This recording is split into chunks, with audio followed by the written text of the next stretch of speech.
इस न्यूज के प्रायोजक हैं Balaji academy, PSC coaching centre, पड़ाव चौक, मुंगेली। मुंगेली जिले में बस संचालकों की मनमानी और लापरवाही थमने का नाम ही नहीं ले रही। एक तरफ जहां यात्री बसें ओवरलोड चलाई जाती हैं, वहीं दूसरी ओर बस ड्राइवरों की लापरवाही से यात्री हादसों के शिकार हो जाते हैं।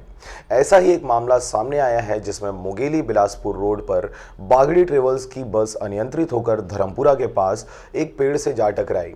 यात्रियों की माने तो बस क्रमांक CG10 G0372 ओवरलोड थी व ड्राइवर की लापरवाही से बस अनियंत्रित हो गई, जिसके बाद बस चालक मौके से फरार हो गया।